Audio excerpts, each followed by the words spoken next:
film survivors, and I film rebels, and I film women who are standing up against tradition. And when some part of society has all the power, they don't need to do anything. They just, you see the men in Divorce Iranian Style, they're completely weedy.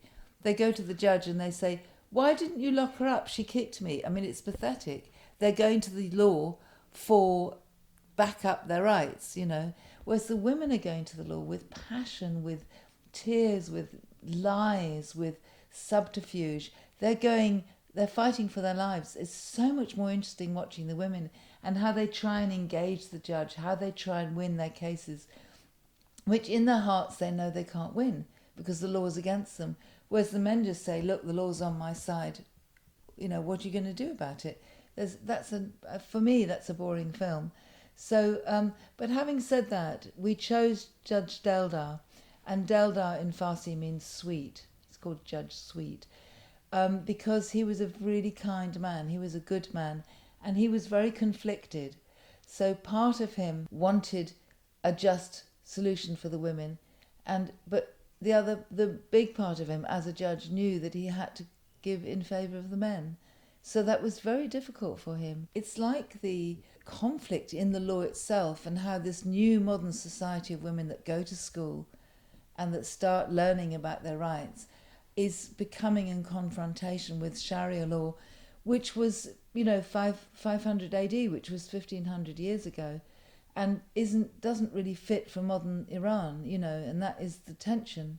We only ask each other why we make films or work with women because it's still unusual, which is weird. 2014, it's so odd that it's still unusual to have films with women as the centre.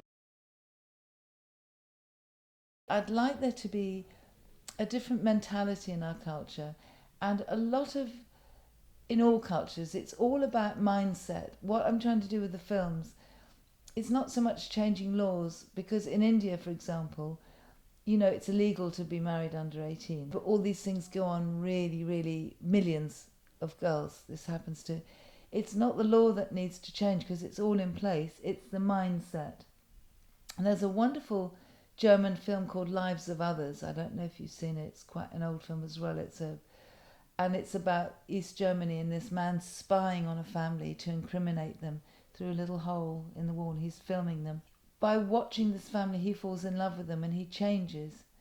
And I suppose that's what I'm hoping will happen with my films, is that you watch people, and even in a small way, it does something to your own life. It answers something. So you're not looking at them as that's Vera, that's this judge in Cameroon. You're thinking, oh, that could be my mum, or that could be my sister, or that could be my daughter. And you think, oh, she's done this, I can do this. Or she's put up with this, I'm not going to put up with this anymore. You know what I mean? It actually means something to you. And I think all the best fiction does that. And that's why, in a way, with the films that I make, I want them to be more like fiction, in that you get into a story and you go through an experience, and that the experience somehow shifts something in your own life, or opens a window, or makes you see the world slightly differently. I think that's the most we can ask for from novels that we read or films that we watch. They're not so much to instruct us, they're to sort of enrich our lives, really. We've got a flat, we've got hot and cold water, and there were other difficulties. You grow to love people, and then